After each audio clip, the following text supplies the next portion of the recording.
Okay, so this video is for people that are thinking of going plant-based, and kind of it's talking about myself and the potential hurdles that I predict running into, being that I'm now transitioning to a plant-based lifestyle for the second time. I have all these videos about why it's my second time, and I'll link some of them below, but I won't get into them in this video. So this video is really meant to kind of give you insight into potential landmines. So the first one that I can think of is when you're first starting, is not being prepared to how changing the ratio of vegetables and really eliminating certain foods, how that's going to affect your ability to feel satiated and feel satiated for long periods of time. So one big adjustment is that when I'm eating a standard American diet, I can do 3 meals a day. When I'm eating a plant-based diet, I need to make sure, and I recommend anyone makes sure, that you're getting enough calories in. If you don't, you're going to set yourself up for failure, because you'll be super hungry and cranky, and eventually, unless you carry carrots with you everywhere, and some people do, and I think that's great, I just don't, then you will eventually snack on, I don't know, like 7 Kit Kats or something.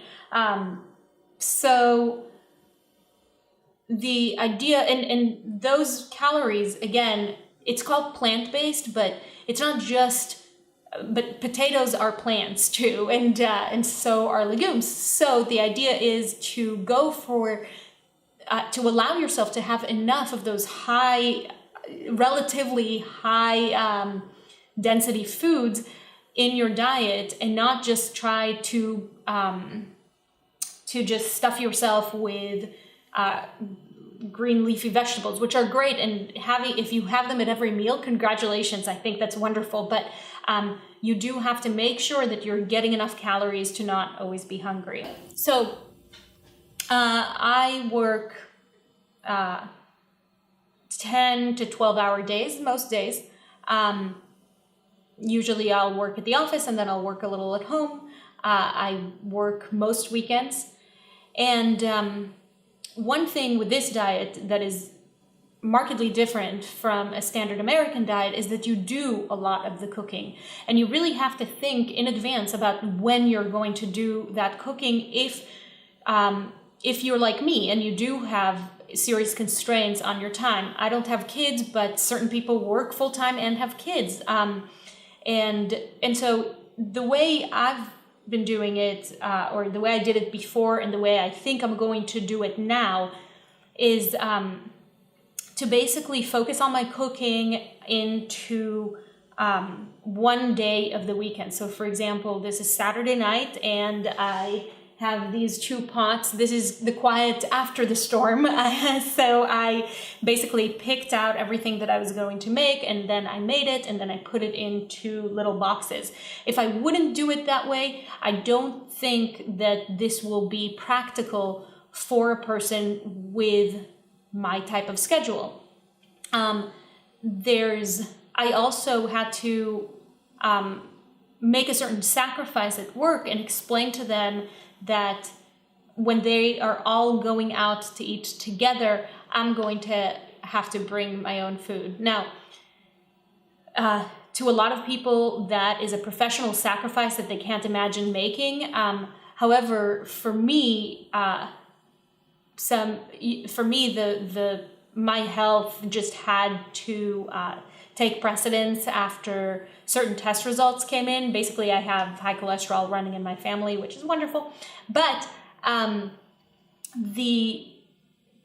all that said, I feel like those test results may be a blessing in disguise, because those are concrete numbers that have made it mandatory essentially for me to put my health first.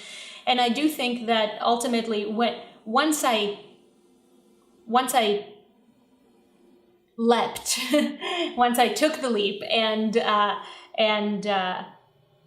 decided that I was going to, between going to lunch and being the number one employee, or taking care of myself and putting my health first, once I made that decision, I thought to myself, how could I have ever made a different decision? What kind of fog was I in before? And so there are those sacrifices that have to be made for a plant-based diet. Of course, there are other sacrifices that have to be made when you don't choose a plant-based diet. Your risk of heart disease going up. You're in a whole lot of other conditions. Since I'm not a doctor or a nutritionist, I'm not going to get into that too much. But I will say, I am currently reading for like the third time How Not to Die, which is wonderful. I'll link it down below. It is fascinating and based in all based in empirical and peer-reviewed research that's being interpreted by the physician that wrote the book. So I highly recommend it, and I won't bore you with all that stuff. Okay, well, those are the things that I can think of right now. But of course, if you have any other questions for me that I might be able to answer as just a plant-based layman, then I would love to hear from you. So thanks for watching.